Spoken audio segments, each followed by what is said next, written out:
Assalamualaikum warahmatullahi wabarakatuh. Innal hamdalillah nahmaduhu wa nasta'inuhu wa nastaghfiruh wa natubu ilayh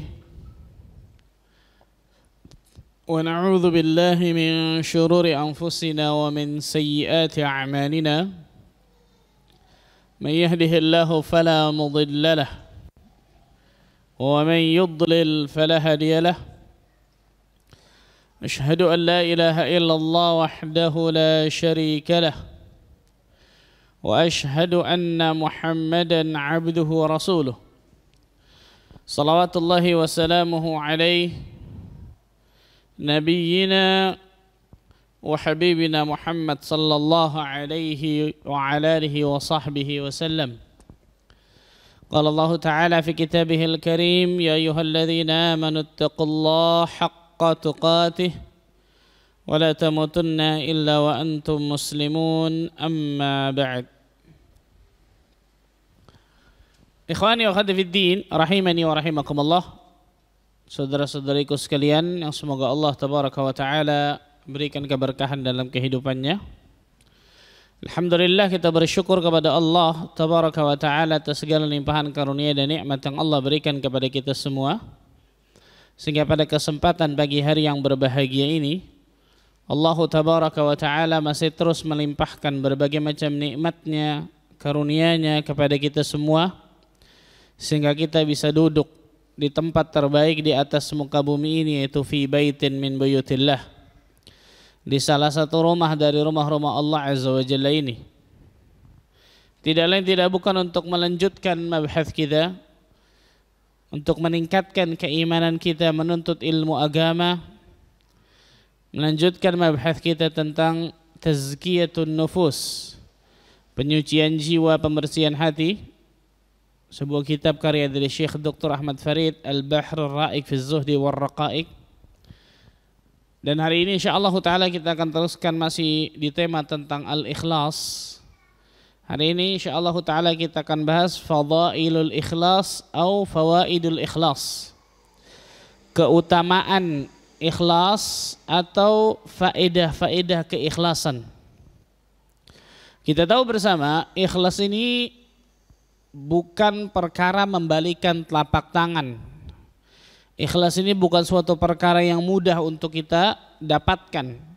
Bahkan ketika seseorang ikhlas dalam beramal salehnya, tidak ada jaminan akan ikhlas terus dalam amal salehnya yang lain. Imam Sufyan Ats-Tsauri rahimahullahu taala mengatakan, "Ma'alajtu syai'an ashadda 'alayya min niyyati." Tidaklah aku mengobati sesuatu yang paling sulit bagi diriku kecuali mengobati niatku. Tataqallabu alaih, karena niatku selalu berbolak-balik, kadang ikhlas, kadang tidak, kadang lurus, kadang tidak, kadang istiqamah, kadang tidak. Dan itulah hati manusia, berada di antara jari jemari Allah tabaraka wa ta'ala. Maka pantaslah ketika Allah Azza wa Jalla memberikan banyak ganjaran, banyak keutamaan, banyak faedah bagi orang-orang yang bisa ikhlas ketika beribadah kepada Allah Azza wa Jalla. Dan kemarin pembahasan terakhir sudah kita bahas tentang kiat-kiat agar selalu ikhlas dalam amal, tentang fawaidul ikhlas, mengetahui tentang fadailul ikhlas, mengetahui tentang keutamaan atau faedah dari keikhlasan. Untuk apa ini? Kalau saya ikhlas, kalau kita ikhlas dalam beramal saleh ini, maka kita akan dapatkan berbagai macam keutamaan tersebut. Tapi kalau ternyata kita tidak ikhlas dalam beramal saleh, satupun keutamaan itu tidak ada yang kita dapatkan. Yang ada sebaliknya, yang kemarin sudah kita bahas, azab yang khusus, siksa yang khusus yang akan menimpa diri seseorang ketika dia tidak ikhlas di dalam amal salehnya. Jadi keutamaan ikhlas ini, faedah dari keikhlasan ini tidak lain tidak bukan untuk memotivasi diri kita semua, ikhwan.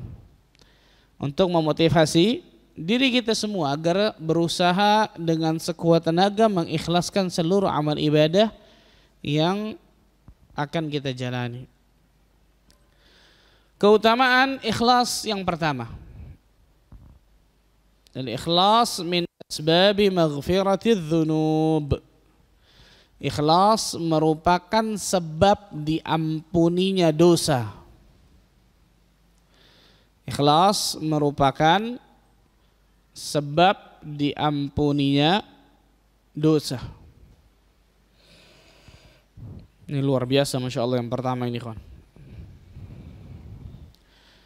Dalilnya dari hadis yang sahih yang diriwayatkan Bukhari Muslim dari sahabat Abu Hurairah radhiyallahu anhu, Rasul sallallahu alaihi wasallam menceritakan kepada para sahabat tentang apa? Ada orang-orang terdahulu di zaman Bani Israel yang dia adalah seorang baghiyah, seorang wanita pezina. Bahasa kita sekarang pelacur ya. Yang menolong seekor anjing. Ma'ruf insyaallah hadisnya.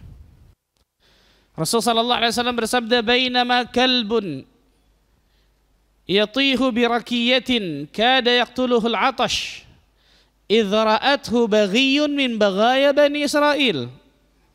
Tatkala ada seekor anjing hampir mati karena kehausan, berputar-putar mengelilingi sumur, yang sumur tersebut berisi air, haus, tapi gak bisa masuk anjing tersebut jelas ke dalam sumur itu. Idra'athu baghiyun min baghaya Bani Israel. Maka tiba-tiba anjing tersebut dilihat oleh seorang wanita pezina dari kalangan Bani Israel. Fanaza'at muqaha fasaqathu. Maka wanita tersebut melepaskan khufnya, masuk ke dalam sumur, kemudian mengambil air tersebut dengan khufnya tersebut, kemudian menggigitnya, naik, dia berikan anjing tersebut. Faghufira laha bihi. Allah Azza wa Jalla ampuni dosanya karena perbuatannya itu. Allahu Akbar. Allah Tabaraka wa Ta'ala ampuni dosa-dosa. Ini bukan wanita yang pernah berzina, ikhwan, tidak. Tapi wanita kerjaannya tukang apa? Bagaimana keistimewaan dari keikhlasan dari hadis ini luar biasa nih. Dan di sini pentingnya kata para ulama, membaca hadis atau membaca dalil Al-Quran ataupun As-Sunnah, kemudian membaca penjelasan para ulama ketika menjelaskan Al-Quran dan As-Sunnah tersebut. Contohnya hadis ini. Berapa banyak orang-orang yang ketika membaca hadis ini kemudian menolak dengan akalnya. Gimana caranya? Masa wanita pezina bisa diampuni dosanya gara-gara memberikan minum anjing doang sih? Subhanallah. Dengan akalnya yang picik, dengan akalnya yang dangkal, yang sedikit, dia menolak hadis yang sahih Bukhari Muslim ini, bayangkan subhanallah. Padahal para ulama telah menjelaskan panjang lebar tentang masalah ini. Di antaranya apa? Siapa? Syekhul Islam Ibnu Taimiyah rahimahullahu taala dalam kitabnya Minhajus Sunnah. Murid beliau Al-Imam Ibnu Qayyim Al-Jauziyah rahimahullahu taala menjelaskan pula panjang lebar di dalam kitabnya Madarijus Salikin. Kenapa wanita pezina ini sampai bisa diampuni oleh Allah Azza wa Jalla? Jadi enggak sembarangan. Ini sekali lagi Quran dan As-Sunnah, kemudian membaca syuruh, penjelasan-penjelasan para ulama dalam menjelaskan dalil tersebut. Kira akal kita, siapa kita? Ulama bukan, mujtahid bukan, subhanallah. Padahal hadisnya apa? Sahih masalah ini, Bukhari Muslim. Nah, ini disebutkan oleh para ulama. Dan dari sini keutamaan ikhlas ini luar biasa, Masya Allah. Ikhwan, siapa yang gak bisa berikan minum seekor anjing? Semua orang bisa insya Allah, betul ya? Tapi bukan masalah itu yang jadi masalah. Nanti kita akan bahas. Bukan perbuatannya yang seakan-akan remeh, bukan itu. Tapi apa yang ada di dalam hati manusia itu yang Allah nilai besar. Disebutkan oleh para ulama, mengapa wanita pezina ini bisa sampai diampuni dosa-dosanya oleh Allah Tabaraka wa Ta'ala. Yang pertama, sebab pertama, saya akan sebutkan 3 saja, dari sekian banyak 3. Yang pertama, ketika wanita ini menolong anjing tersebut, tidak ada seorang pun yang melihatnya. Tidak ada seorang pun yang melihatnya tatkala wanita pezina ini menolong anjing tersebut.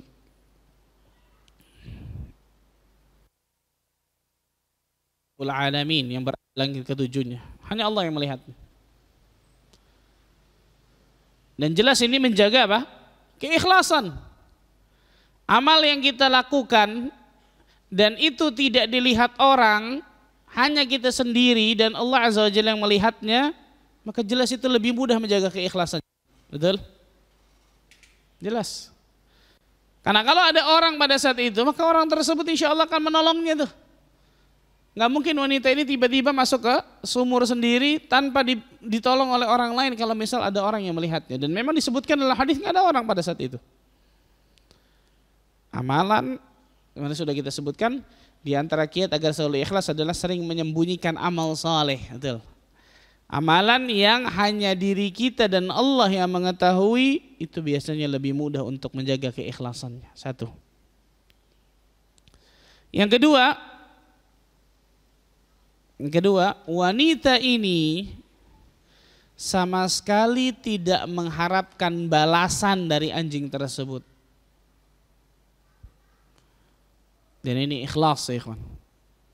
Dan ini apa? Ikhlas ketika seorang berbuat kebaikan mungkin kepada orang lain, sama sekali dia nggak berharap balasan dari orang tersebut. Dia hanya berharap balasan dari Allah Azza wa Jalla berupa surganya, pahalanya, rahmatnya, karunianya. Ini ikhlas.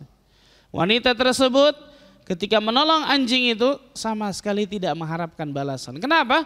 Karena wanita ini tahu seekor anjing nggak mungkin bisa berikan balasan kepadanya. Betul? Anjing nggak mungkin jazakillah khair ya, syukran misal. Wanita ini tahu anjing ini nggak mungkin bisa berikan balasan kepada dirinya.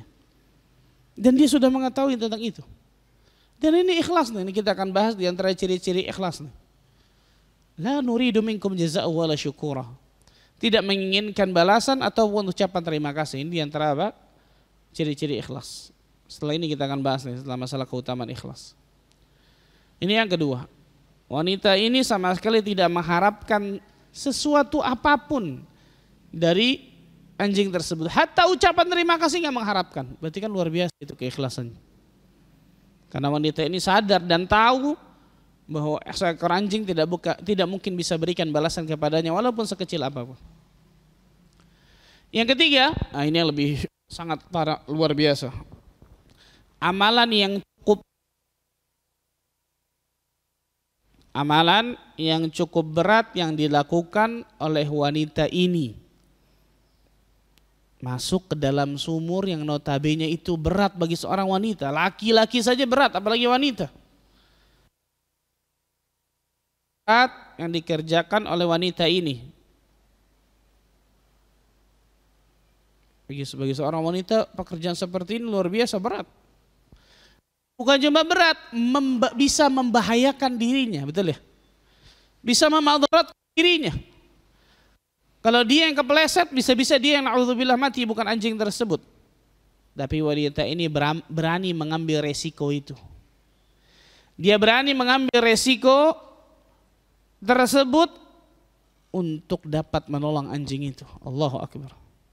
Dari tiga ini saja ikhwan, bagaimana kita bisa lihat keikhlasan yang sangat luar biasa pada wanita tersebut. Jadi yang menjadi standar ukuran bukan amalan zahir yang dilihat, tapi amalan apa? Hatinya. Keikhlasannya yang sangat luar biasa dari wanita tersebut. Makanya para ulama sepakat mengatakan apa? A'malul qulub afdal min a'malil jawarih.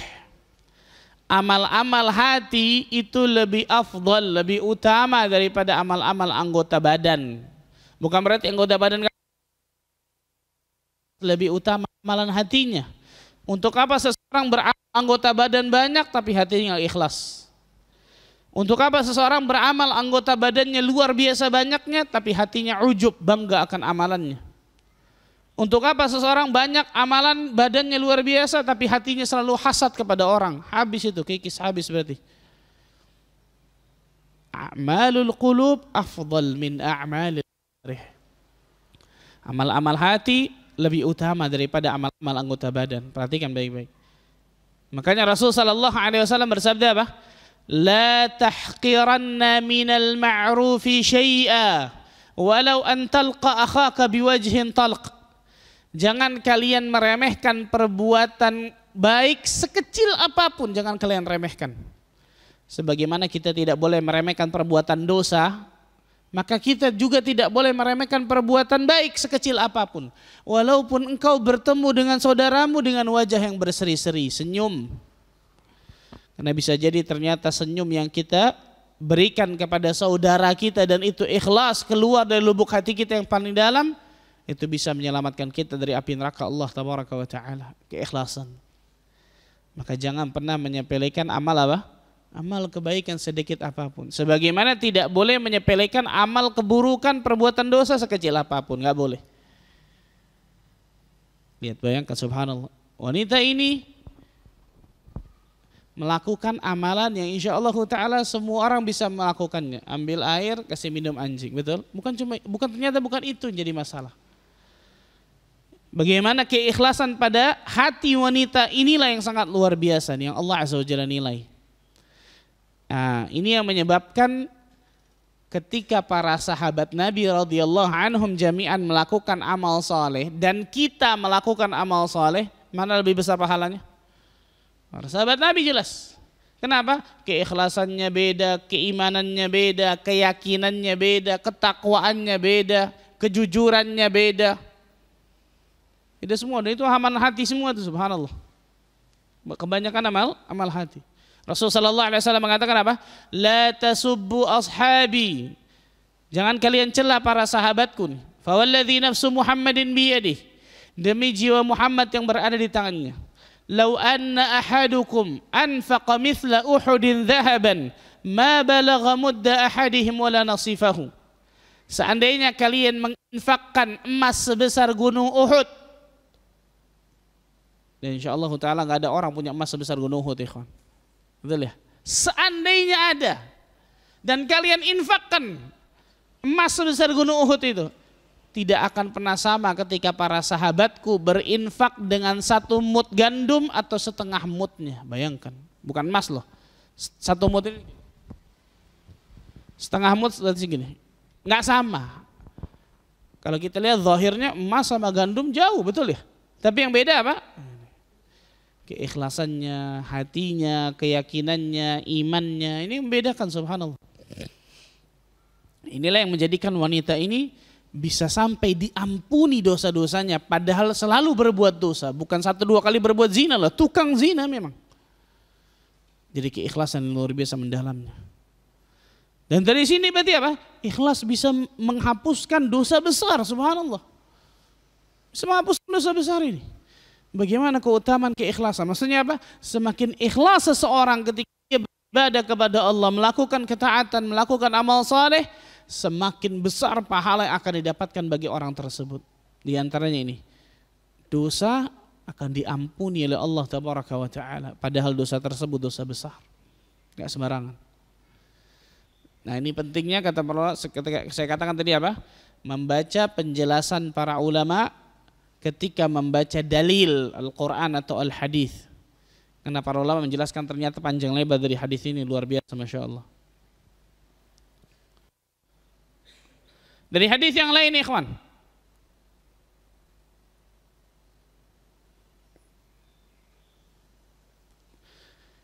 Hadis yang sahih Bukhari Muslim juga. Bainama rajulun yamshi bi tariqin wajada ghusna syaukin 'ala at-tariq fa akharahu. Tatkala ada seseorang berjalan di jalan, maka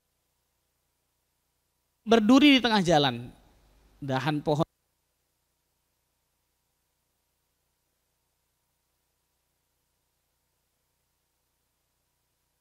ini semua orang bisa. Mudah, betul ya? Dia singkirkan itu tuh. Apa kata Nabi SAW? Fasyakarallahu lahu. Allah Azza wa Jalla berterima kasih kepadanya dengan membalas apa? Faghafara lahu. Allah ampuni dosa-dosanya.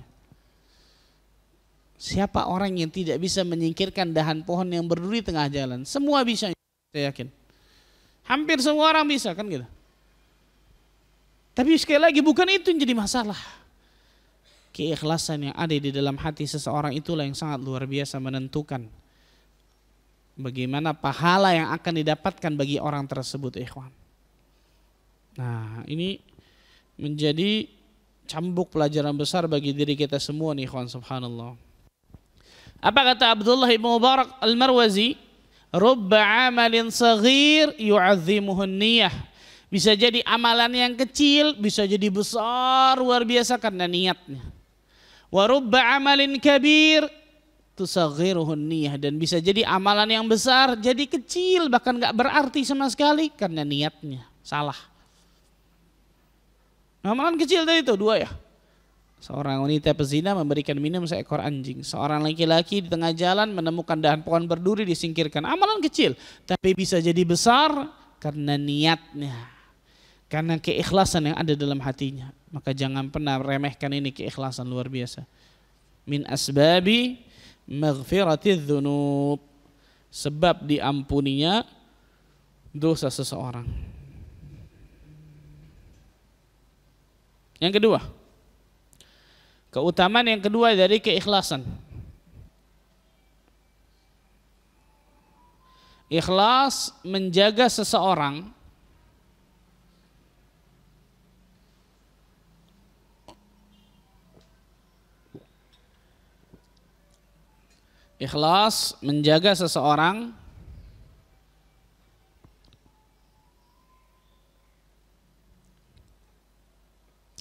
dari terjerumus. Ikhlas menjaga seseorang dari terjerumus ke dalam berbagai macam fitnah di dunia ini. Allahu Akbar.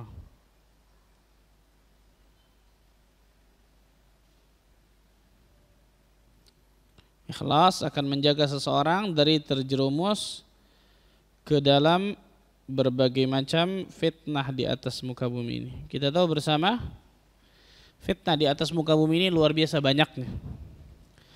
Syaitan, iblis laknatullah alaih telah berjanji di hadapan Allah, bahkan bersumpah di hadapan Allah tabaraka wa taala.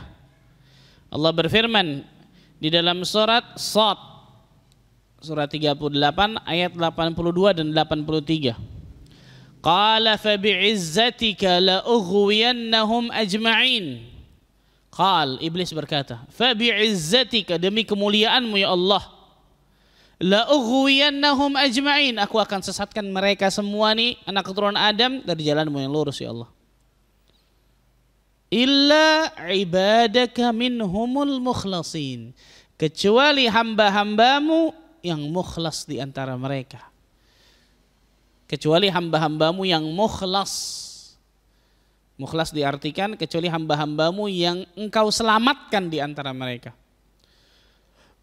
Dalam qiraat lain, karena Al-Quran bisa dibaca dengan beberapa qiraat, betul. Yang kita tahu qiraat Hafs, ada qiraat Warash, An-Nafi', ada Qalun dan seterusnya.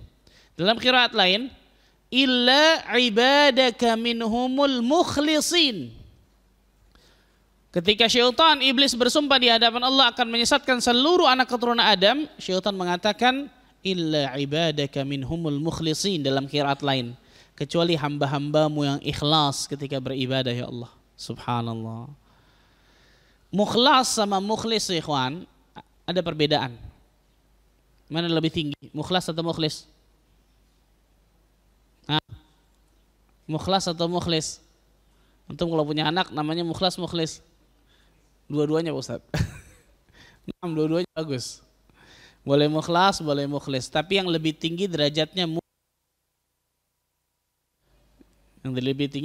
apa? Mukhlas. Makanya diartikan di situ apa? Kecuali hamba-hambamu yang mukhlas, itu yang engkau selamatkan biasanya. Nah, mukhlis orang yang ikhlas. Mukhlas biasanya diartikan orang yang Allah selamatkan. Derajat mukhlas lebih tinggi daripada derajat mukhlis. Dua-duanya boleh, bagus. Nah, ada dua qiraat ketika membaca ayat ini. Bisa illa ibadaka minhumul mukhlasin, bisa mukhlisin. Tapi artinya beda. Kalau yang pertama kecuali hamba-hambamu yang engkau selamatkan. Kalau yang kedua kecuali hamba-hambamu yang ikhlas. Nah, syaitan tidak bisa ternyata menyesatkan hamba-hamba Allah yang hamba tersebut berusaha untuk selalu ikhlas dalam amal salehnya. Ini luar biasa, Masya Allah. Nah, syaitan sudah berjanji di hadapan Allah jelas. Bersumpah bahkan di hadapan Allah dalam ayat yang lain. Surah Al-Hijr, surah 15 ayat 39 dan 40. Surat Al-Hijr, surah 15 ayat 39 dan 40. Qala rabbi bima aghwaytani la uzayyina lahum fil ardi wa la ughwiyannahum ajma'in illa ibadaka minhumul mukhlasin. Iblis berkata, wahai Rabbku, karena engkau telah memutuskan aku tersesat, fabima aghwaitan ini diantara sumpah iblis disebutkan dalam sebagian ulama tafsir. Demi perbuatanmu ya Allah yang telah menjadikan aku tersesat, itu artinya. La uzayyina lahum fil ardi, maka aku, kata iblis, akan menjadikan mereka memandang baik perbuatan maksiat mereka tuh. Allahu Akbar, di atas muka bumi ini. Wala ughwiyannahum ajma'in, dan pasti aku akan sesatkan mereka semua. Illa ibadaka minhumul mukhlasin, kecuali hamba-hambamu yang mukhlas. Sama tuh. Qiraat lain apa? Illa ibadaka minhumul mukhlasin, kecuali hamba-hambamu yang ikhlas. Gak bisa ternyata syaitan menyesatkan hamba-hamba Allah yang ikhlas. Ini syahid bahasan kita nih. Fitnah syubhat, fitnah syahwat di atas muka bumi ini luar biasa. Berbagai macam fitnah di atas muka bumi ini bersumber biasanya dua ini nih, fitnah syubhat dan fitnah syahwat. Orang-orang yang selalu ikhlas di dalam amal salehnya, Allah Azza wa Jalla akan selalu jaga diri mereka dari berbagai macam fitnah ini. Ini luar biasa, Masya Allah. Contohnya siapa? Nabi Yusuf alaihissalam. Nabi Yusuf alaihissalam. Allah berfirman di dalam surat Yusuf.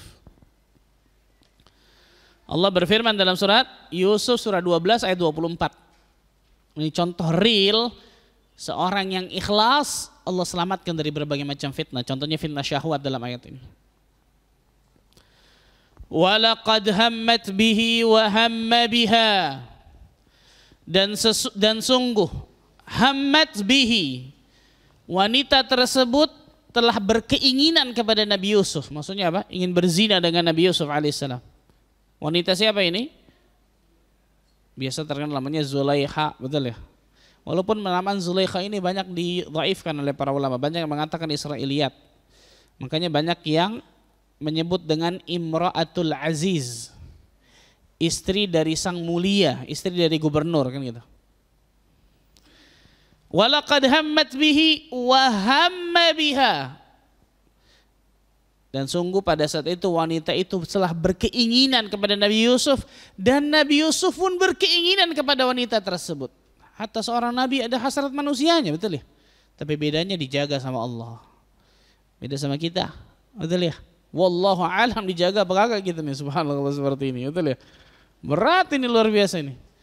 Ibnu Qayyim al-Jauziyah menyebutkan ketika terjadinya fitnah dengan banyak fitnah, ada sekitar 20 fitnah kalau nggak salah. Nabi Yusuf masih muda. Orang yang masih muda hasratnya jelas berbeda dengan apa? Orang yang sudah tua. Hasratnya, syahwatnya kan gitu, subhanallah. Nabi Yusuf dari negeri yang lain. Orang ketika negerinya berbeda sangat mudah untuk melakukan maksiat itu, betul. Nggak dikenal kok, tenang aja. Pada saat itu Imra'atul Aziz berdandan hampir setengah telanjang, luar biasa disebutkan, untuk memikat Nabi Yusuf. Imra'atul Aziz sebenarnya apa? Punya kedudukan, bisa ngatur, tutup sini, tutup sana, tutup. Nggak ada yang bisa masuk. Pada saat itu hanya berdua, Nabi Yusuf dan juga siapa? Imra'atul Aziz, dan seterusnya. Ada berapa banyak fitnah tuh. Sehingga Allah sebutkan wahamma biha. Nabi Yusuf pun ada keinginan. Allah mengatakan laula arra'a burhana rabbih. Kalau bukan karena tanda burhan yang Allah Azza wa Jalla perlihatkan kepada Nabi Yusuf, kadzalika linasrifa anhu su'a wal fahsya. Demikianlah kami palingkan Yusuf nahan perbuatan buruk dan kekejian ini. Allah tutup ayat ini dan mengatakan apa? Innahu min ibadinal mukhlasin. Allah sebutkan sebabnya kenapa Nabi Yusuf bisa diselamatkan, seorang nabi. Asli yang pertama. Apakah seorang nabi nggak diselamatkan? Bisa. Selain nabi diselamatkan. Ini nih. Innahu min ibadinal mukhlasin. Karena dia Nabi Yusuf termasuk hamba-hamba kami yang kami selamatkan. Dalam qiraat lain, innahu min ibadinal mukhlisin. Karena dia Nabi Yusuf termasuk hamba-hamba kami yang selalu ikhlas di dalam amal solehnya. Sehingga Allah berikan keselamatan. Pada saat kita sudah tersungkur di hadapan fitnah itu, kalau kita banyak amal-amal yang ikhlas sebelum itu, Allah akan selamatkan dari fitnah itu, ikhwan. Padahal kita sudah nggak bisa, sudah kalah kayaknya. Makanya ini jadi indikator nih, ikhwan, kata para ulama. Kalau kita ingin melihat apakah amal-amal kita telah banyak yang ikhlas atau tidak, ini salah satu indikator ini. Apa itu? Ketika di hadapan kita ada kemaksiatan, di hadapan kita ada perbuatan dosa, apapun itu. Dan kita tahu ini dosa ini oleh saya lakukan. Apakah Allah selamatkan kita dari perbuatan maksiat dan dosa tersebut atau Allah nggak selamatkan kita? Kalau Allah selamatkan kita, innahu min ibadinal mukhlisin. Sesungguhnya dia Nabi Yusuf termasuk hamba-hamba kami yang apa? Ikhlas, sehingga kami berikan keselamatan kepadanya. Kalau ternyata kita menerobos larangan tersebut, menerobos maksiat dan dosa tersebut, jangan-jangan ternyata amal-amal kita masih banyak yang belum ikhlas, ikhwan. Allahu Akbar. Karena kita nggak tahu secara pasti nih, apakah seluruh amal kita itu ikhlas atau tidak, kan gitu ya. Walaupun disebutkan oleh para ulama indikatornya, tanda-tanda dan seterusnya. Tapi syahid bahasan kita adalah orang-orang yang ikhlas, Allah tabaraka wa ta'ala akan selamatkan dirinya dari terjerumus ke berbagai macam fitnah di atas muka bumi ini. Fitnah syubhat, fitnah syahwat dan seterusnya. Ketika dia apa? Punya keikhlasan dalam hati dirinya, ikhwan. Makanya kata para ulama di antara sini apa? Berdoalah kepada Allah agar keadaan seperti Nabi Yusuf ini nggak pernah kita alami. Kenapa, ikhwan? Kenapa? Karena belum tahu kita kuat atau kagak. Betul ya? Kayaknya sih saya kuat, Pak Ustadz. Ya, udah deh, jangan pakai itu ya. Jangan kepedean, subhanallah. Berat ini, luar biasa ini, nggak sembarangan, subhanallah. Seorang nabi pun sampai apa? Ada keinginan, berarti itu nggak sembarangan berarti. Allah Azza wa Jalla menyelamatkan nabi tersebut, subhanallah. Nah ini disebutkan oleh para ulama tentang masalah ini. Yang ketiga, keutamaan ikhlas yang ketiga. Orang yang ikhlas akan dinaungi oleh Allah pada hari kiamat kelak.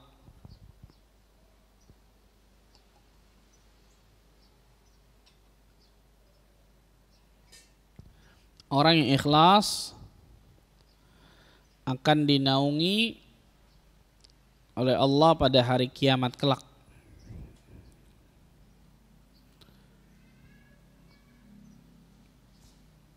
Ikhwan, pada hari kiamat nantinya keadaan yang sangat genting luar biasa. Rasul sallallahu alaihi wasallam bersabda, "Yuhsyarun nasi yaumal qiyamati hufatan, 'uratan, ghurlan, buhman." Yuhsyarun nasu yaumal qiyamah hufatan, 'uratan, ghurlan. Fi riwayah buhman. Akan dikumpulkan manusia nanti di hari kiamat dalam keadaan tidak beralas kaki, dalam keadaan tidak berpakaian dan dalam keadaan tidak dikhitan. Riwayat ini mengatakan buhman, la syai'a lahu, enggak bawa apa-apa, enggak punya apa-apa. Semua manusia dalam keadaan yang sama, bayangkan, telanjang, enggak pakai alas kaki, tidak dikhitan, enggak punya apa-apa. Aisyah radhiyallahu anha bertanya kepada Nabi sallallahu alaihi wasallam ketika Rasul menyebutkan hadis ini. Ya Rasulullah sallallahu alaihi wasallam, afala yanzuru ba'dhum ila ba'd? Apakah mereka tidak saling melihat, wahai Rasul sallallahu alaihi wasallam? Karena enggak pakai pakaian, bayangkan. Kalau ada satu orang saja sekarang kemana-mana enggak pakai pakaian, pasti akan jadi pusat perhatian itu. Ini seluruh manusia dalam keadaan yang sama, kata Nabi sallallahu alaihi wasallam. Maka pantaslah Aisyah bertanya, apakah mereka tidak saling melihat, wahai Rasul sallallahu alaihi wasallam? Apa kata Nabi sallallahu alaihi wasallam? Ya Aisyah, al-amru asyaddun yawma idzin dzak. Wahai Aisyah, perkaranya hari itu sangatlah menyibukkan. Tidak sempat manusia memikirkan bagaimana aurat orang lain maksudnya. Bahkan aurat dirinya pun gak sempat. Keadaan yang sangat luar biasa gentingnya. Matahari hanya 1 mil di atas kepala manusia. Dan manusia akan tenggelam dengan keringatnya masing-masing sesuai dengan perbuatan dosa yang dia lakukan. Ada yang tenggelam semata kakinya, ada yang tenggelam selututnya, ada yang tenggelam sepinggangnya, ada yang tenggelam sedadanya, ada yang tenggelam seluruhnya, bayangkan. Keadaan yang sangat luar biasa gentingnya pada saat itu. Dan ternyata Rasulullah SAW menyebutkan, sab'atun yudhilluhumullahu fi dhillihi yauma la dhilla illa dhilluh. Ada 7 golongan yang Allah Azza wa Jalla akan naungi di hari kiamat. Pada hari tidak ada naungan kecuali hanya naungannya. 7 golongan. Yang pertama kata Nabi SAW, nanti kita akan sebutkan 2 syahid bahasan kita dari 7 golongan ini, ada 2 masalah ikhlas ini. Tapi kita sebutkan 7-7 supaya jadi pelajaran. Yang pertama al-imamul adil, pemimpin yang adil. Al-imamul adil, pemimpin yang adil. Yang kedua, wasyabun nasya'a fi ibadatillahi azza wa jal. Seorang pemuda yang tumbuh dalam beribadah kepada Allah. Ya Allah. Semoga kita termasuk orang-orang ini, Masya Allah. Kayaknya saya lihat masih muda-muda nih, Masya Allah nih. Walaupun ada ubannya tetap muda kok, insya Allah. Yang kedua adalah syabun nasya'a fi ibadatillahi azza wa jalla, seorang pemuda yang tumbuh dalam beribadah kepada Allah. Yang ketiga, warajulun qalbuhu mu'allaqun bil masajid, seorang laki-laki yang hatinya terpaut kepada masjid. Nikmat ketika berada di masjid. Baru keluar masjid mau masuk masjid lagi, betah luar biasa di dalam masjid, berzikir, mengingat Allah tabaraka wa taala, membaca Al-Qur'an, salat dan seterusnya.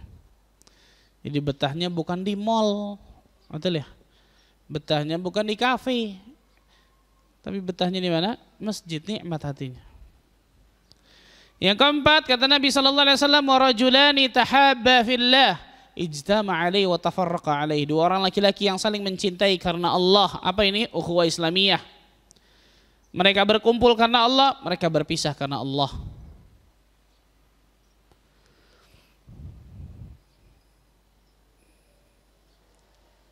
Selanjutnya, warajulun talabathum ra'atun dhatu mansibin wa jamal, fi riwayat dhatu husnin wa jamal, faqala inni akhafullah. Seorang laki-laki yang diajak berzina oleh seorang wanita yang cantik, rupawan, bangsawan, tapi dia mengatakan inni akhafullah, saya takut kepada Allah. Yang punya khasyatullah nih. Nah, syahid bahasan kita yang ke-6 sama ke-7 nih, masalah ikhlas nih. Warajulun tasaddaqa bisadaqatin faakhfaha hatta la ta'lamu shimaluhu ma tunfiqu yaminuhu. Rajul, seorang laki-laki. Biasa ibu-ibu nanya, perempuannya mana Pak Ustaz? Kok laki-laki semua Pak Ustaz? Sama, masuk Bu, tenang, jangan takut, Masya Allah. Yang biasa dilakukan oleh ini nih, itu laki-laki. Makanya Rasul menyebutkan rajul kan gitu. Seorang hamba Allah Azza wa Jalla yang bersadaqah, faakhfaha, dia sembunyikan sedekahnya. Hatta la ta'lamu shimaluhu ma tunfiqu yaminuhu. Sampai-sampai tangan kirinya tidak tahu apa yang diinfakkan oleh tangan kanannya. Bayangkan, subhanallah. Ini apa ini? Orang yang ikhlas, sering menyembunyikan amal salehnya. Ada beberapa tafsiran yang disebutkan oleh para ulama, maksud dari seorang laki-laki yang bersedekah kemudian menyembunyikan sedekahnya. Sampai-sampai tangan kirinya tidak tahu apa yang diinfakkan oleh tangan kanannya. Sebagian ulama mengatakan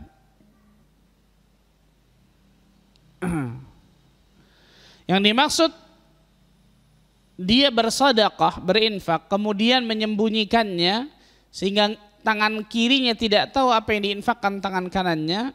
Ketika dia bersedekah, dia tidak pernah menceritakan kepada orang lain sedekahnya tersebut. Ini yang pertama. Jadi nggak perlu ketika kita sedekah diumumin, betul ya? Fulan ibn Fulan bersedekah 1 juta rupiah. Fulan ibn Fulan, apa itu? Akhirnya kacau nih, subhanallah. Ada juga yang mengatakan yang dimaksud di situ adalah dia bersedekah, menyembunyikan sedekahnya sampai-sampai anggota terdekatnya nggak tahu. Anggota keluarga terdekat, anggota kerabat terdekat nggak tahu apa yang diinfakkan oleh dirinya. Dan ini luar biasa nih. Ini keistimewaan luar biasa, Masya Allah. Karena tangan kanan dan tangan kiri ini pasti selalu bersama, betul ya? Dan ini kinayah. Saking apa? Selalu bersamanya, dia saking menyembunyikannya, orang yang selalu bersama hidupnya nggak tahu.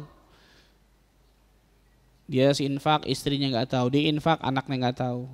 Atau seorang istri infak, suaminya nggak tahu, anaknya. Tapi seorang istri ketika berinfak, hartanya ya, bukan harta suami. Ini perhatikan nih. Ini beda masalah ini, hati-hati. Bahkan ada yang sampai mengatakan apa? Dia berinfak sampai dirinya nggak tahu infaknya sudah berapa banyak.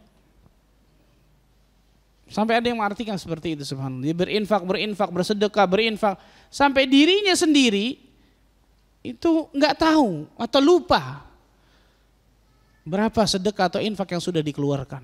Oh akbar, luar biasanya itu, Masya Allah. Nah, ini disebutkan oleh para ulama tentang hal tersebut. Itu yang keenam, yang ketujuh sama. Mbak Syahid bahasan kita masalah ikhlas. Wa rajulun dzakarallaha khalian fafadat ainah. Seorang laki-laki yang berzikir di dalam keheningan kemudian air matanya berlinang menangis.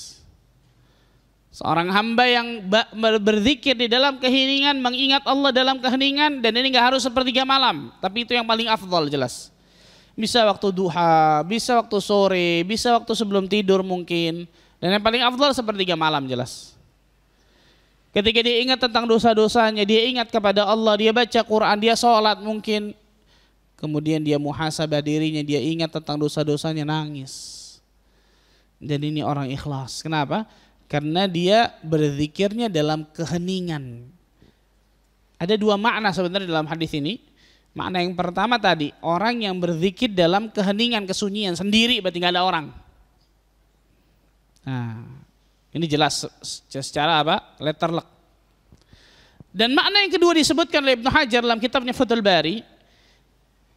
Orang yang berzikir dalam keheningan bisa juga diartikan orang yang berzikir di keramaian manusia, akan tetapi hatinya seakan-akan berkesendirian dengan Allah. Nah, misal dalam kajian seperti ini ada seseorang dalam keramaian tapi hatinya benar-benar apa?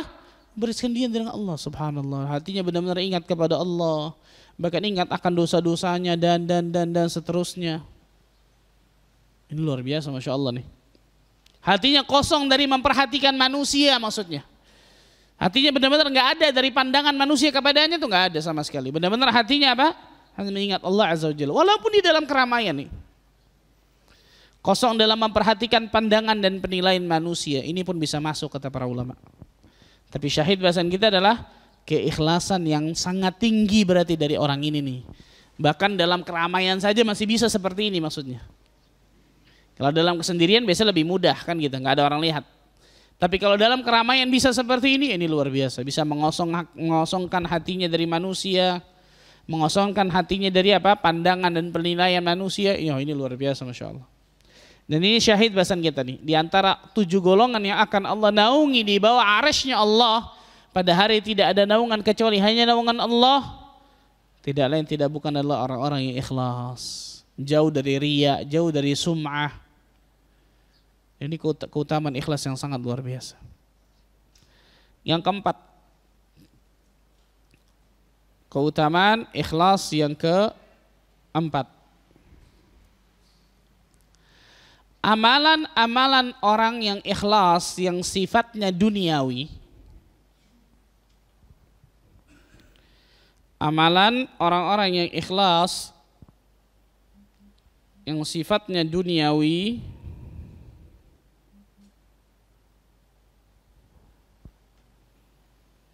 akan diberikan ganjaran pahala besar oleh Allah.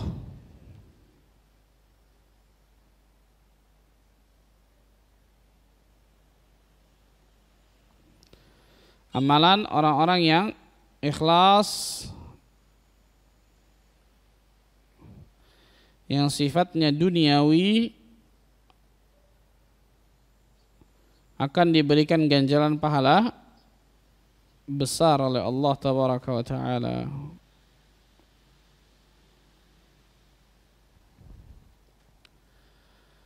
Ini luar biasa nih, kawan. Ini keuntungan yang besar luar biasa bagi orang-orang yang ikhlas nih.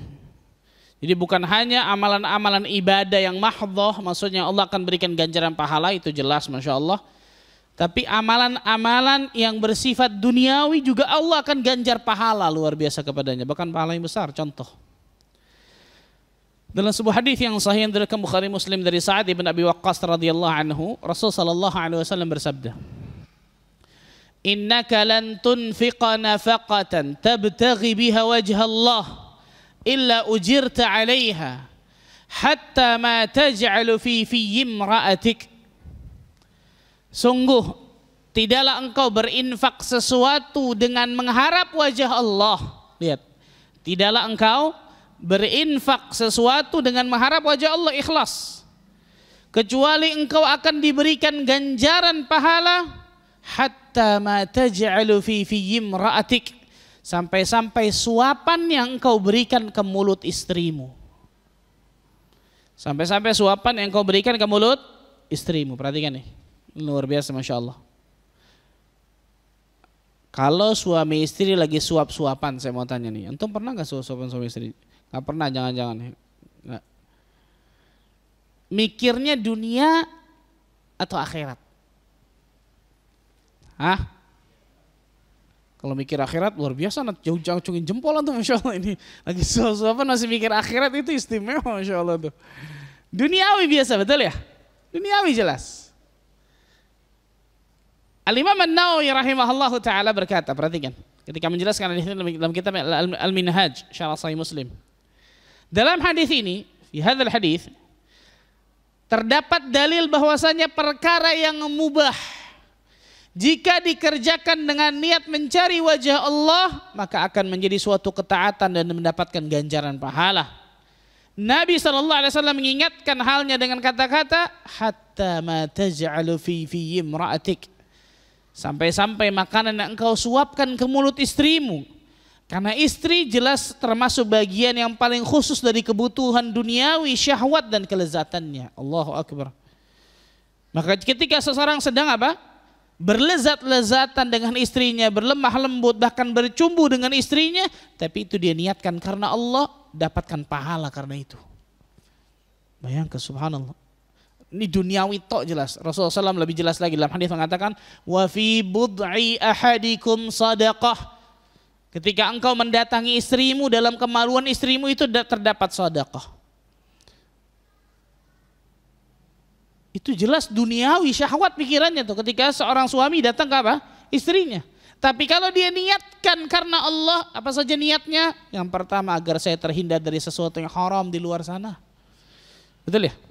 Berapa banyak ternyata orang yang masalah hubungan suami istrinya, kenapa? Karena nggak bisa jaga matanya di luar sana, kan gitu. Gak bisa jaga perbuatannya di luar sana.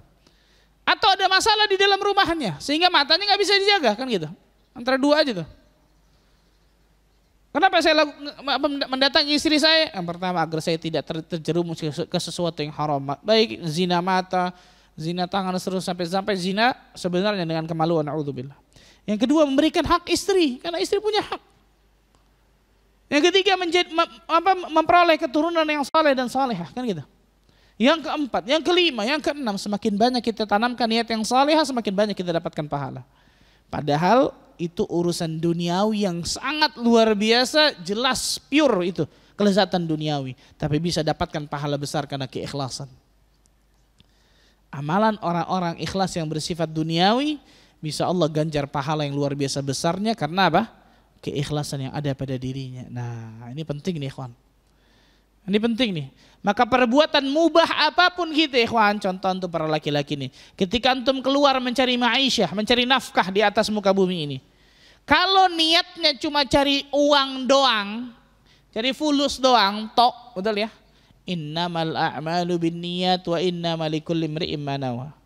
Sesungguhnya segala sesuatu tergantung niatnya dan akan dibalas sesuai dengan apa yang diniatkan, kan jelas hadisnya. Tapi ketika antum keluar, antum niatkan dalam hati antum nih, perhatikan nih. Saya sebagai kepala keluarga kewajiban saya untuk mencari nafkah, tulang punggung keluarga. Ketika saya keluar di sana saya tidak mau mencari sesuatu yang haram, sedikit pun saya nggak mau cari sesuatu yang haram. Saya ingin dapatkan yang halal agar saya bisa berikan keberkahan bagi keluarga saya. Mudah-mudahan ada kelebihan dari yang saya cari tersebut, saya bisa sedekah dengan kelebihan itu.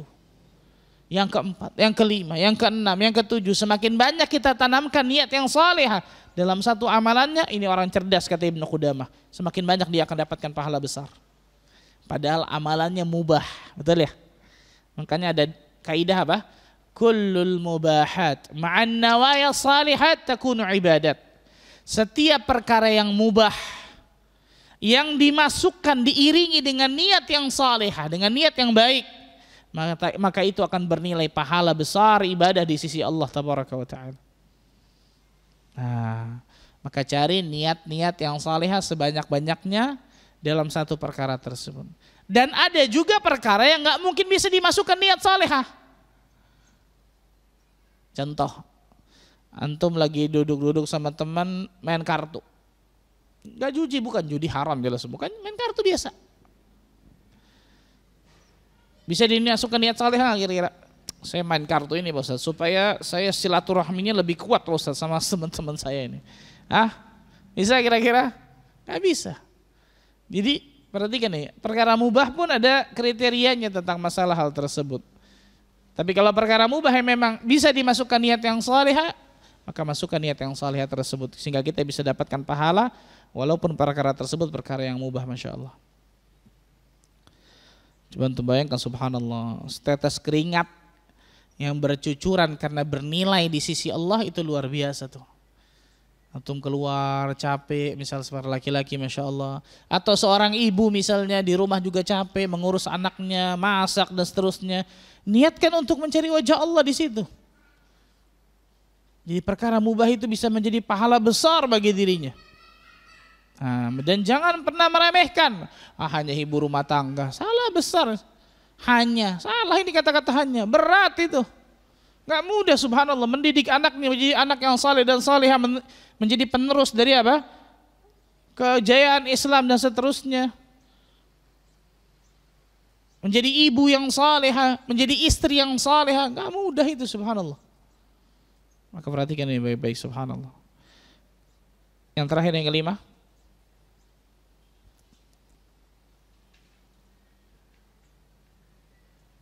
ikhlas membantu mewujudkan cita-cita. Pertemuan kita 5 aja, nanti setelah ini masih yang keutamaan ikhlas yang kedua. Karena banyak luar biasa, ada puluhan.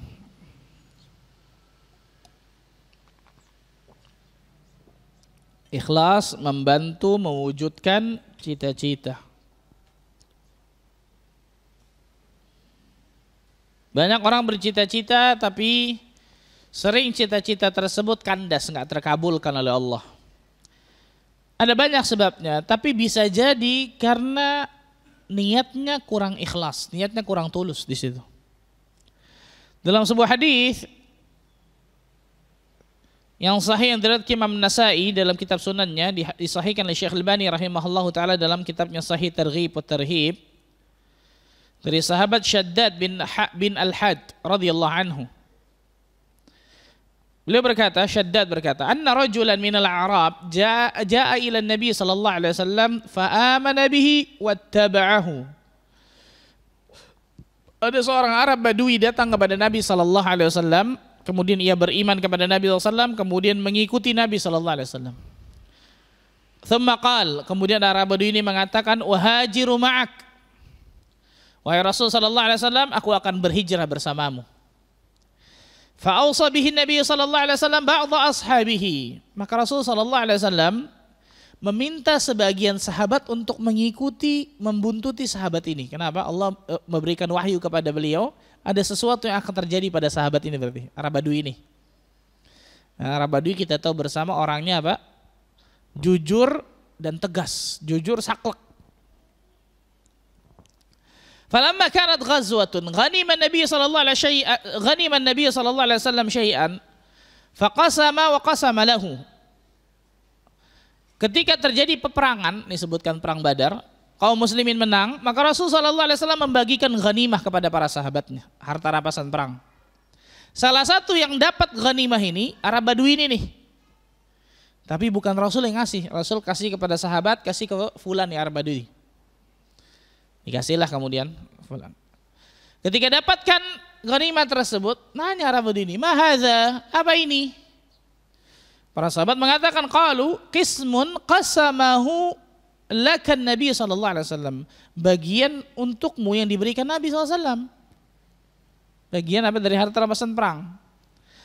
Fa akhadhahu faja'a bihi ila Nabi sallallahu alaihi wasallam. Dia ambil bagian dirinya kemudian cepat-cepat dia datang ke Nabi sallallahu alaihi wasallam. Faqal, "Ya Rasulullah, ma hadza?" Wahai Rasulullah, apa ini? Qasamtuhu lak. Aku memberikannya untukmu karena memang bagianmu semua sudah dapat kan gitu. Bahkan Rasulullah SAW dapat dari 1/5 dari ghanimah kan gitu. Maka dia mengatakan perkataan yang luar biasa.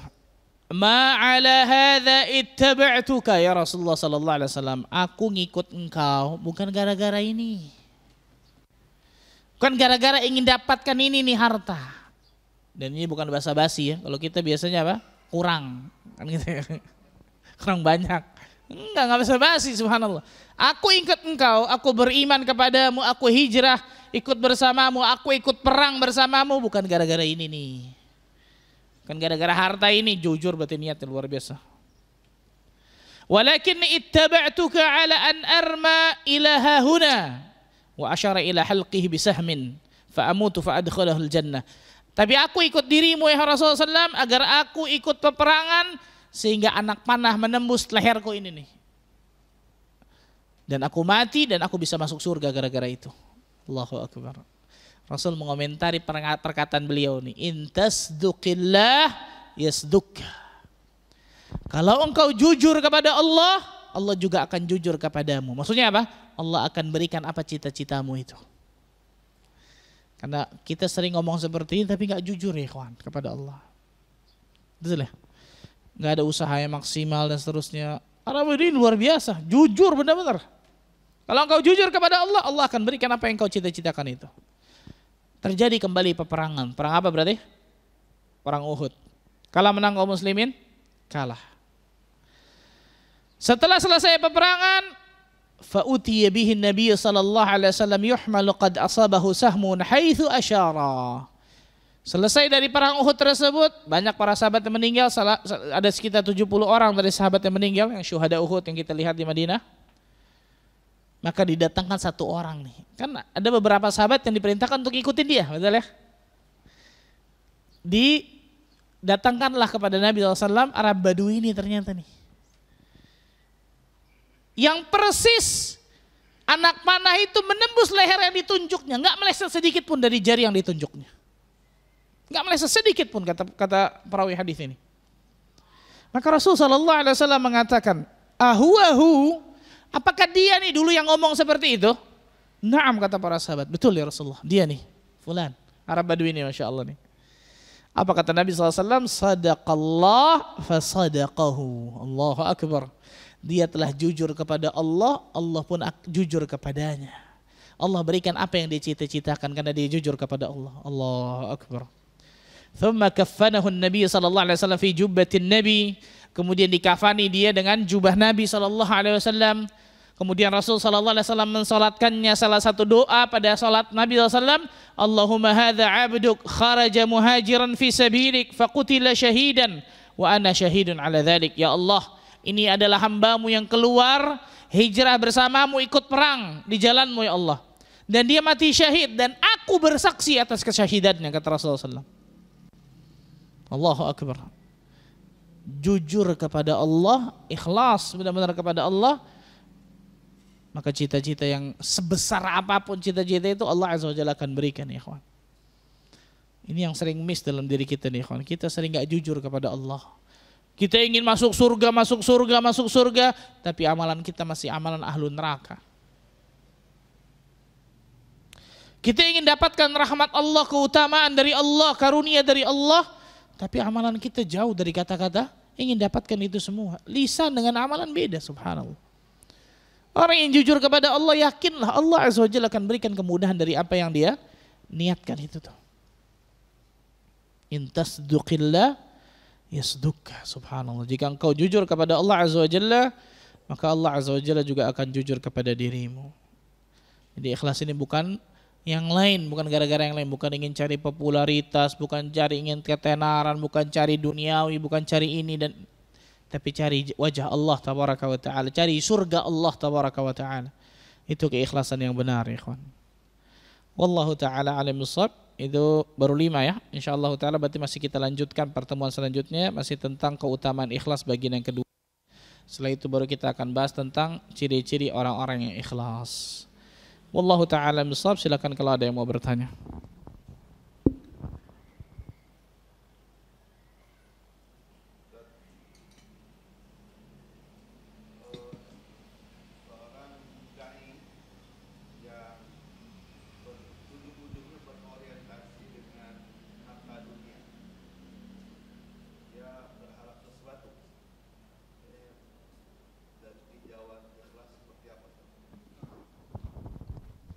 Nah, betul, sahih.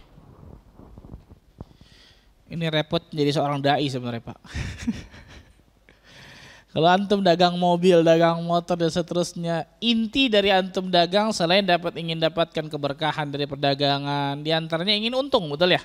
Dan itu manusiawi, nggak ada masalah. Tapi kalau seorang ulama, seorang dai mengajarkan umat, hatinya goyang, hatinya bergeser dari keikhlasannya, Allahu akbar. A'udzubillahi min dzalik. A'udzubillahi min dzalik, subhanallah. Berat memang, subhanallah. Dan yang namanya fitnah, Allahu akbar. Bukan berarti ustadz ulama kan beda. Ya jelas yang ganggunya syaitannya juga beda, subhanallah, kan gitu. Jenderal-jenderal juga ternyata yang ganggunya, subhanallah. Jadi jangan mengatakan bahwa seorang ulama atau seorang ustadz, seorang penuntut ilmu tidak gangguannya nggak besar, salah, subhanallah. Betul tadi. Ketika seorang dai tersebut kemudian melenceng dari garis lurus dari keikhlasan, hati-hati. Di antara 3 orang yang Allah Azza wa Jalla akan neraka panaskan pertama kali, Rasul menyebutkan yang kedua siapa? Rajulun ta'allamal ilma wa 'allamahu wa qara'al Qur'an. Seorang penuntut ilmu agama yang mempelajari ilmu agama, mengajarkan kepada manusia dan membaca Al-Qur'an. Allahu akbar. Fa'arrafa ni'amahu fa'arrafaha. Kemudian Allah sebutkan nikmat-nikmat yang Allah berikan kepadanya, dia mengakuinya. Dari ilmunya banyak, luar biasa. Dari kemudian apa? Retorika dakwahnya mungkin bagus, baca Qur'annya luar biasa mungkin bagus. Allah bertanya kepada orang ini, wa ma'amilta fiha ya fulan, untuk apa engkau semua berbuat itu semua itu untuk apa? Untuk apa nuntut ilmu, untuk apa berdakwah, untuk apa baca Quran? Fika ya Allah, karenamu ikhlas ya Allah. Kadzabta, bohong, dusta engkau. Engkau melakukan itu semua liyuqal annaka alim, liyuqal annaka qari, agar manusia anggapmu orang yang alim akan ilmu agama Allah. Qari, pintar baca Al-Quran. Faqad qil, dan kau telah dapatkan itu, kata Nabi SAW. Thumma umira bihi fasuhiba ala wajhi thumma alqiya fin nar. Kemudian malaikat diperintahkan untuk menyeret mukanya, mencampakkan ke dalam api neraka. Nauzubillah, sallallahu alaihi wasallam. Bayangkan, subhanallah. Sama seperti tadi. Ketika niatnya bergeser dari wajah Allah, dari surga Allah, ingin dapatkan dunia, dan dunia ini berat, ikhwan. Rasul mengatakan apa? Innamad dunya hulwatun khadirah. Sesungguhnya dunia itu manis dan hijau. Sesuatu yang manis dan hijau, fitrah manusia suka itu, betul? Untuk makan makanan manis-manis suka? Suka. Kecuali orang diabetes nggak suka, subhanallah. Nggak boleh, bukan nggak suka. Yang hijau-hijau, kita ngelihat puncak, pemandangan yang hijau, suka pasti, insya Allah tuh. Dunia dua-duanya ada, bayangkan bukan cuma satu. Tapi ketika seseorang salah bermuamalah dengan dunianya, seperti seseorang yang meminum air laut, tidak akan pernah hilang dahaganya, yang ada memadaratkan dirinya. Memadaratkan dirinya tuh kalau banyak minum laut, mati, na'udzubillah. Sama tuh ketika apa? Manusia condongnya, muyulnya kepada duniawi jauh lebih besar daripada ukhrawi, akan mematikan hatinya ujung-ujungnya. Na'udzubillah min dzalik. Betul. Maka tidak boleh seorang dai benar-benar harus menjaga apa? Hatinya, keikhlasannya. Dan itu sekali lagi bukan perkara yang mudah. Semoga Allah Azza wa Jalla berikan keikhlasan bagi diri kita semua, ikhwan. Allahumma amin. Barakallahu fikum.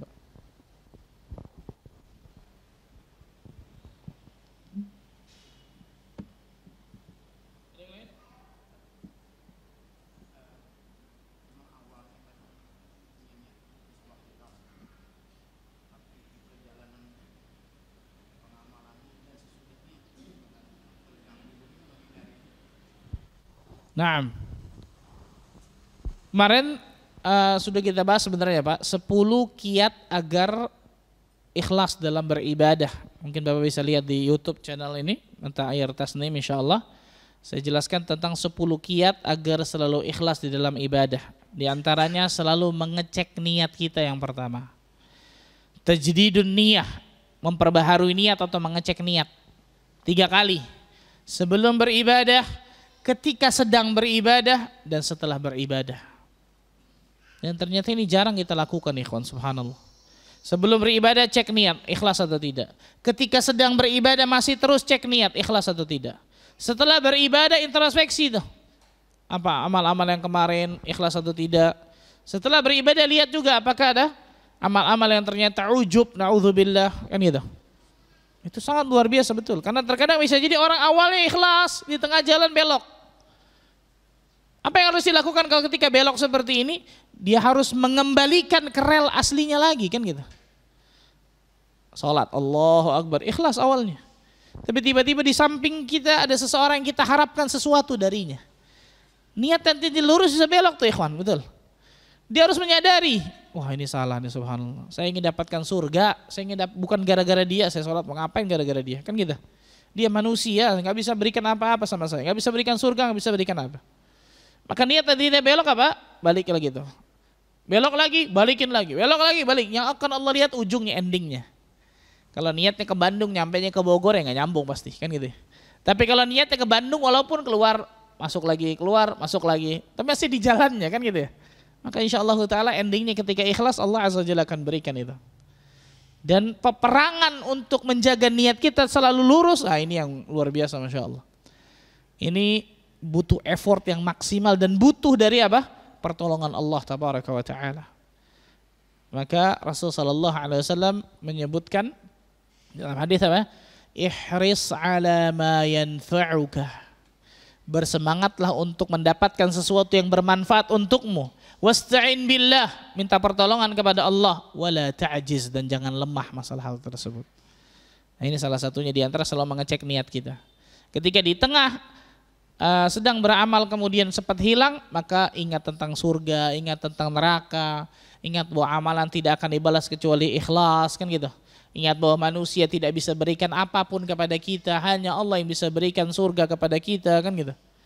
Mengingat tentang azab yang sangat luar biasa kerasnya bagi orang-orang yang tidak ikhlas ketika beribadah, takut akan su'ul khatimah, kan gitu. Sering mengerjakan amal-amal yang tersembunyi, dengan itu hati kita akan diperbaiki oleh Allah. Doa kepada Allah jangan pernah putus agar Allah berikan keikhlasan. Kalau itu semua sudah kita lakukan, insya Allah terkadang mungkin masih ada riya yang mungkin kita lakukan tanpa kemudian kita di batas luar kemampuan kita. La yukallifullahu nafsan illa usaha. Tapi kalau kita nggak ada effort sama sekali akan hal tersebut, kita lihat ternyata amalan kita di hari kiamat ternyata banyak yang tidak ikhlas, fala yalumanna illa nafsah. Maka jangan salahkan kecuali dirinya sendiri yang salah. Wallahu a'lam bishawab. Nah, untuk selebih lengkapnya mungkin Bapak bisa lihat di YouTube ini, Mata Air Tasnim, saya jelaskan 10 kiat di situ insyaallah agar menjadi orang-orang yang ikhlas. Wallahu a'lam bishawab.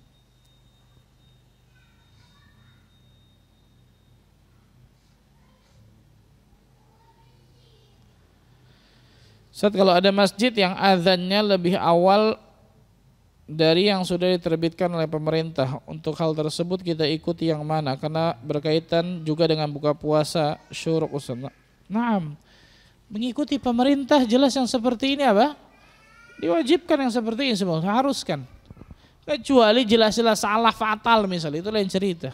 Dan insya Allah Ta'ala yang seperti ini pemerintah sangat apa? Berhati-hati tentang masalah ini.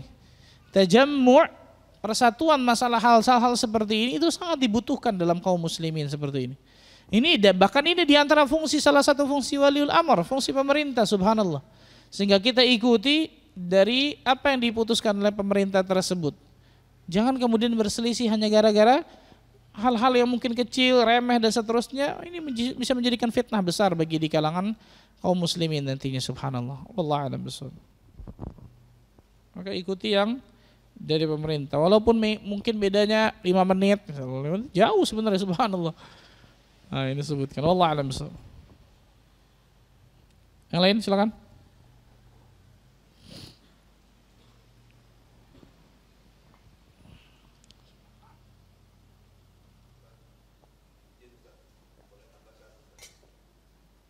Silakan Pak.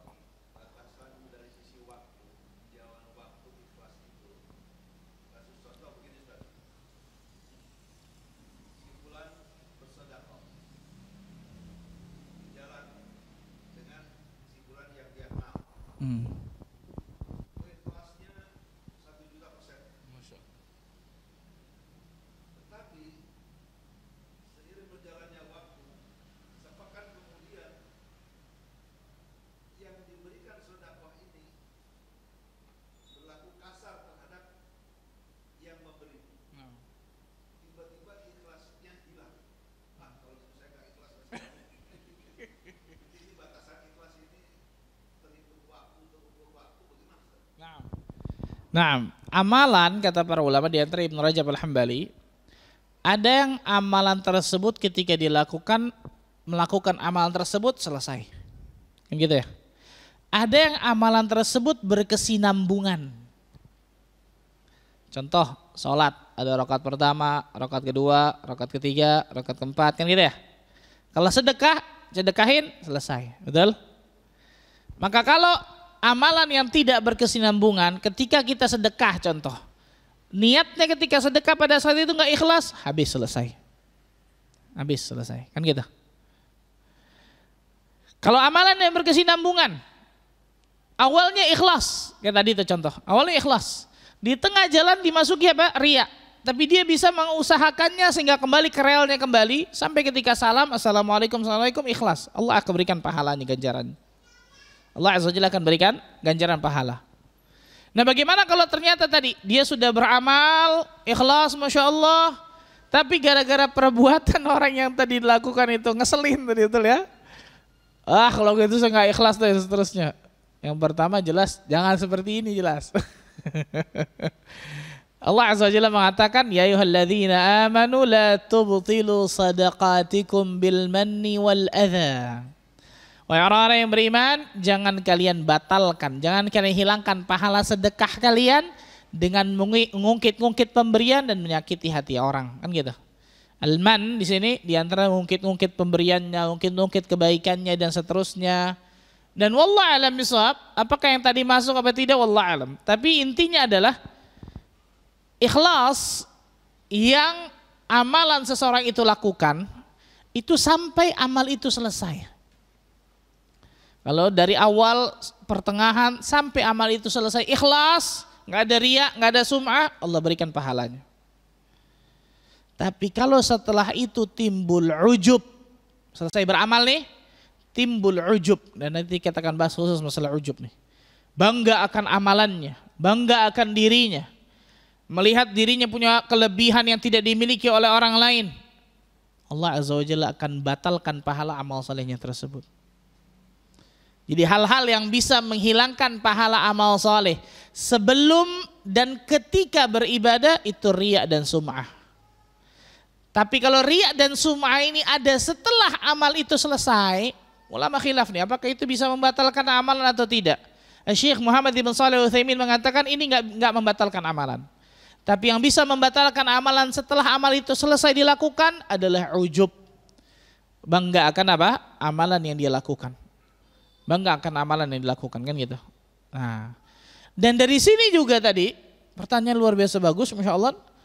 Bagaimana beratnya keikhlasan?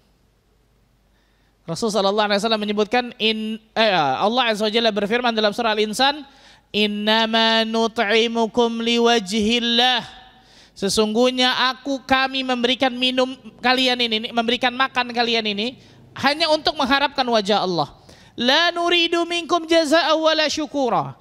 Kami tidak menginginkan balasan atau ucapan terima kasih. Kita ngasih orang, setelah itu orang itu jalan aja.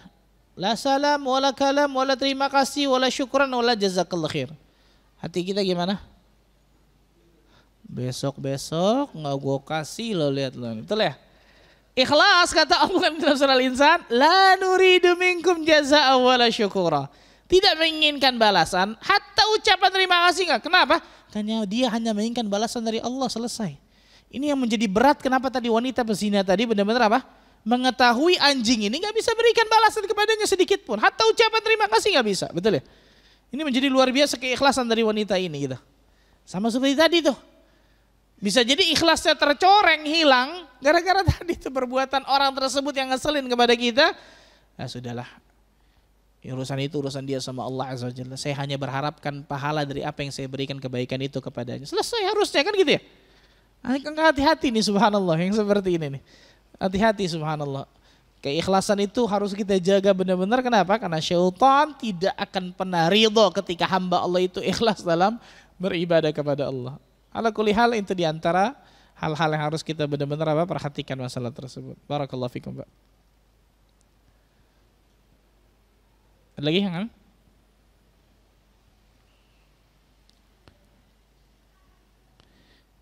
itu mungkin yang saya bisa sampaikan ya. Semoga Allah tabaraka wa taala berikan keberkahan dalam pertemuan kita ini. Semoga Allah azza wa jalla jadikan dari kita termasuk orang-orang yang selalu ikhlas dalam amal ibadah kita sampai Allah nantinya wafatkan kita semua dalam keadaan husnul khatimah. Sebagaimana Allah kumpulkan kita di masjid ini, semoga Allah bisa kumpulkan kita juga nanti di surga firdaus tanpa hisab dan tanpa azab. Allahumma amin rabbal alamin. Subhanakallah bihamdika asyhadu an la ilaha illa anta astaghfiruka wa atubu ilaik. Wassalamualaikum warahmatullahi wabarakatuh.